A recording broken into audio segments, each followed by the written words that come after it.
Hello, beautiful souls, and welcome back to Happy Aura with Jenny.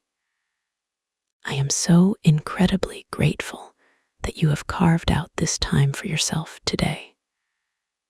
Before we dive into today's topic, I want you to take a moment to just arrive. Close your eyes if it is safe to do so. Take a deep, intentional breath in through your nose, filling your lungs completely, and then release it slowly through your mouth. Let your shoulders drop away from your ears. Let your jaw unclench. We are here together in a safe space where we can explore the complexities of our hearts without judgment. Today, we are going to explore a mystery that plagues so many of us. It is a mystery that often leaves us feeling baffled, frustrated, and sometimes entirely hopeless. We are going to talk about the loops we get stuck in. We are going to talk about why, despite our very best intentions, and despite our desperate desire to be happy, we often find ourselves ending up in the exact same dark places over and over again. Many of us dimly sense that there is a pattern to our pain. We might not want to admit it, but deep down, we know it is there. Unfortunately and mysteriously, we keep navigating our ships into the same rocky shores. Perhaps you have found yourself in yet another relationship with someone who does not seem to love you properly. You swore after the last heartbreak that you would choose differently. You swore you would find someone kind, available, and steady. Yet here you are again, sitting across the table from someone who is emotionally distant, critical, or chaotic. It feels like a cruel joke. Or perhaps the pattern shows up in your professional life. Maybe you are facing another breakdown of trust at work. You started a new job with high hopes, believing this would be the place where you would finally shine. But 6 months later, you feel the same panic rising in your chest. You feel undermined. You feel like an imposter. You feel a familiar panic about your reputation, convinced that you are about to be exposed or fired, even when there is no objective evidence to support that fear. For others, the repeated patterns involve a return to a specific, heavy background mood. It is a mood that descends upon you like a sudden fog. Yet again, we feel highly anxious. Yet again, we feel convinced that everyone hates us. Yet again, we are seized by a terrifying certainty that something terrible is about to happen, even on a sunny Tuesday afternoon when everything seems fine on the surface. When this happens, we often blame bad luck. We blame the dating pool. We blame a toxic corporate culture. We blame the state of the world. But psychotherapists have given all of this a specific name. They suggest that we are not just unlucky victims of circumstance. They suggest that we keep steering ourselves back to some familiar negative circumstances or emotions because we are in the grip of something powerful. We may be in the grip of what is known as a repetition compulsion. This is a heavy concept, so let us take a moment to really sit with it. The theory is that we are not here again by coincidence. We are not just stumbling into the dark by accident. Rather, there is an unconscious part of our minds, a part that operates beneath the surface of our daily awareness, that is actively steering us to a place of pain with hidden intent. Now, I know that this is a hugely perplexing notion to have to take on board. It feels counterintuitive. It feels unfair. It is bad enough to keep winding up in particular trouble. It is agonizing to feel lonely or scared or rejected. But it is even worse to have to think that we are being driven towards it by some kind of ineluctable internal force. It challenges our sense of agency. We naturally want to repeat pleasure. We want to eat delicious food again. We want to see beautiful sunsets again. We want to feel the warmth of a hug again. So why on earth would we seek to repeat frustration, sabotage, and alarm? Why would we volunteer for misery? Psychotherapists have a fascinating and compassionate suggestion to explain this. They tell us that we can never truly let go of any negative experience until it has been fully understood. The human mind craves resolution. It craves mastery.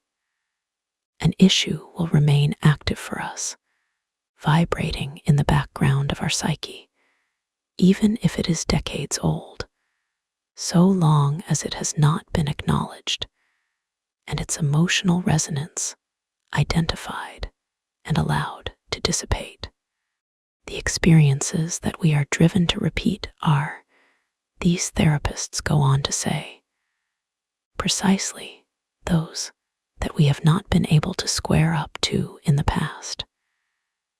We repeat what we have sidestepped. We repeat what we have left unacknowledged. We repeat the chapters of our history that we tried to skip over because they were too painful to read at the time. A part of our minds is committed to forcing us back to a zone of original difficulty. And this is the most important part. It is not doing this because it hates us. It is not doing this in order that we suffer aimlessly. It is steering us back so that we may eventually find freedom through understanding. The unconscious hope is that this time, if we go through it again, we might fix it. This time, we might get a different ending. Therefore, in this compassionate account of our struggles, we aren't seeking simply to be unhappy. We are not masochists. An emotional conscience is pushing us towards the location of our buried truths in the name of eventual release. Our sad and anxious rehearsals are like ghosts that keep manifesting themselves in the hallways of our lives. They will keep haunting us, rattling their chains and making noise until a foundational injustice is uncovered and worked through. They are haunting us to get our attention, not to scare us away. Psychotherapy points out that the patterns we are most likely to be repeating are ones that date back to childhood. This makes perfect sense when we pause to think about it. Childhood is the period when we are most vulnerable. It is the time when we are both least able to understand what is going on in ourselves and most at the mercy of the adults around us. When we are small, we do not have the vocabulary to process complex trauma. We do not have the autonomy to leave a toxic environment. We absorb the atmosphere of our home like a sponge. If that atmosphere was frightened or chaotic or cold, that becomes our baseline for what home feels like. We may, in our search for release from our repetitions, need to be very brave in remembering what might have gone on many years before. Matters were perhaps not as simple as we might have assumed.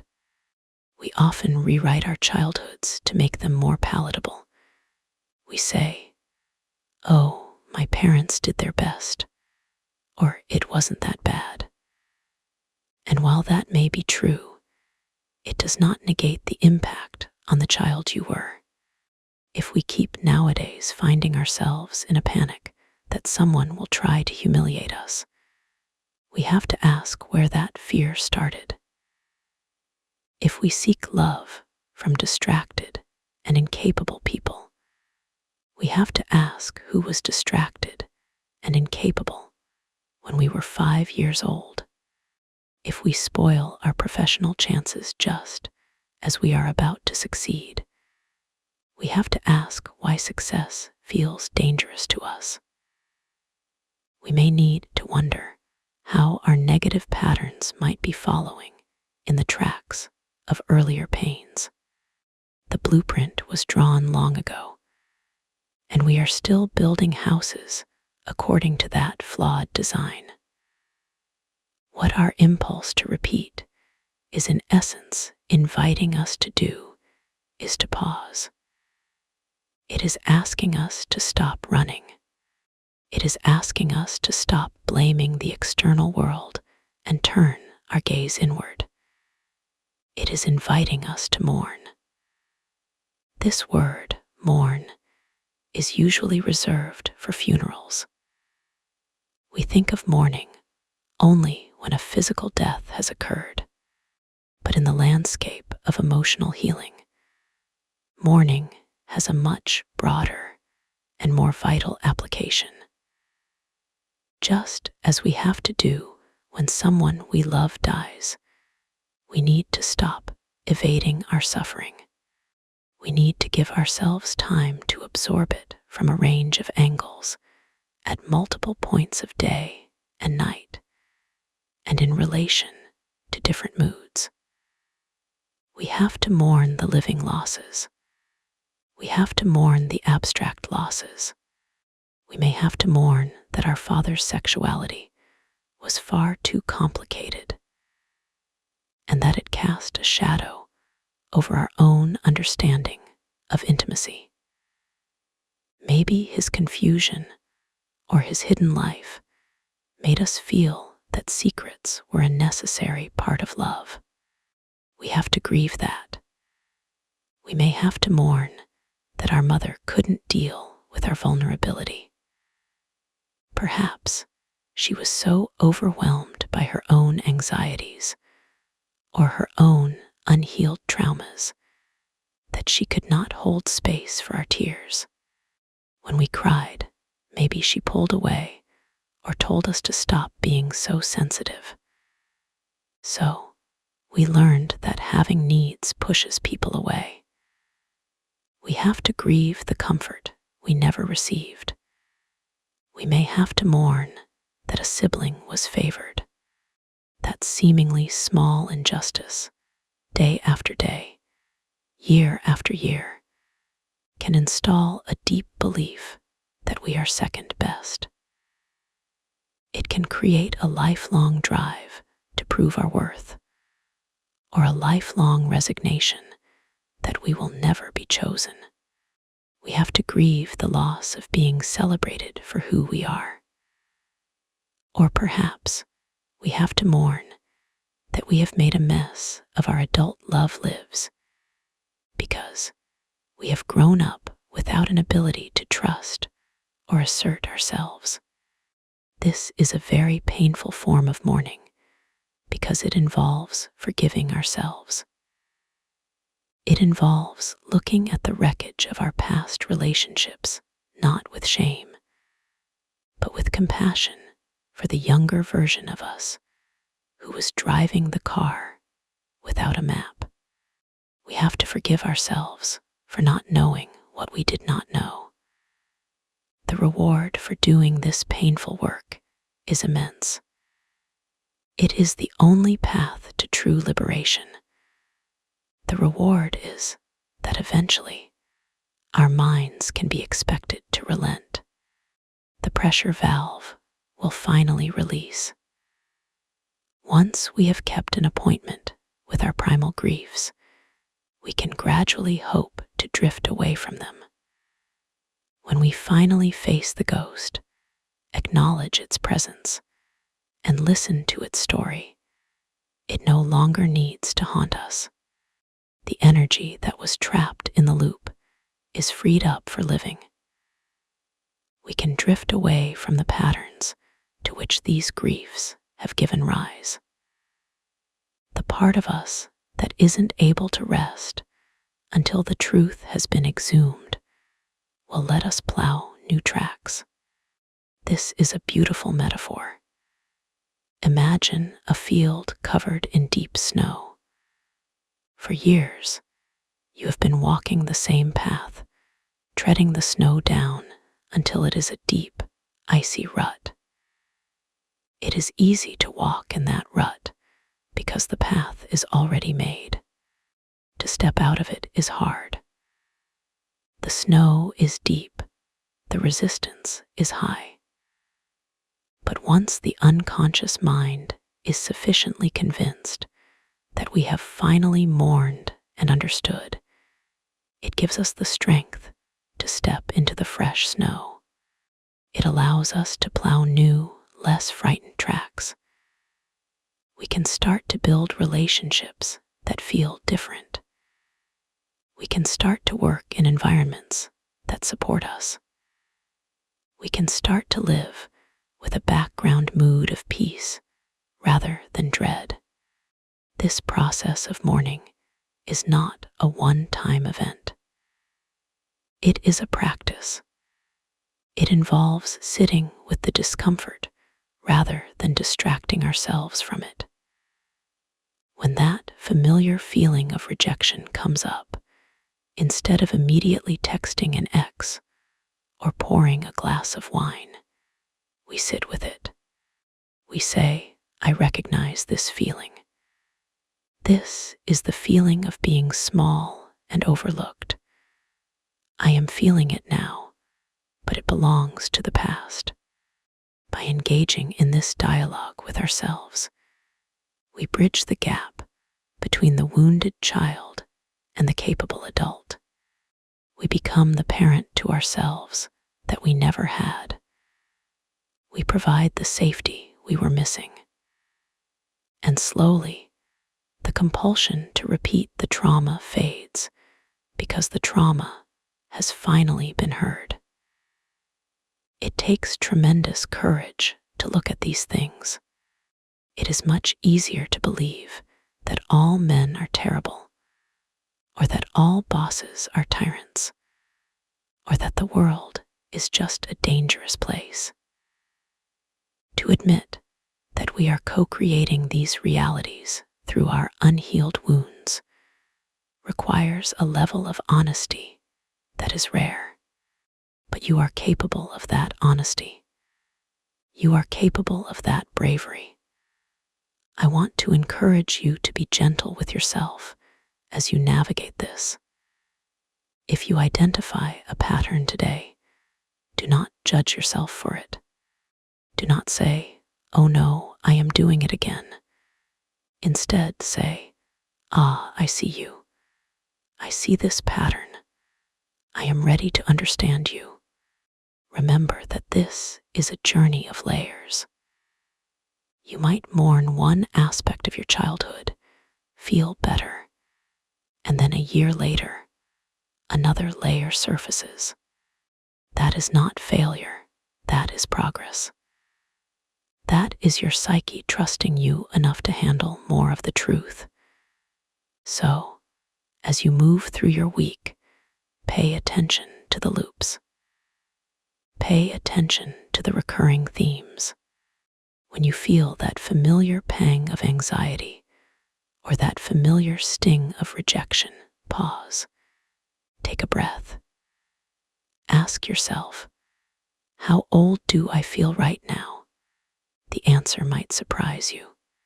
You might find that in the middle of a boardroom meeting, you feel 4 years old. You might find that in a disagreement with your partner, you feel 15.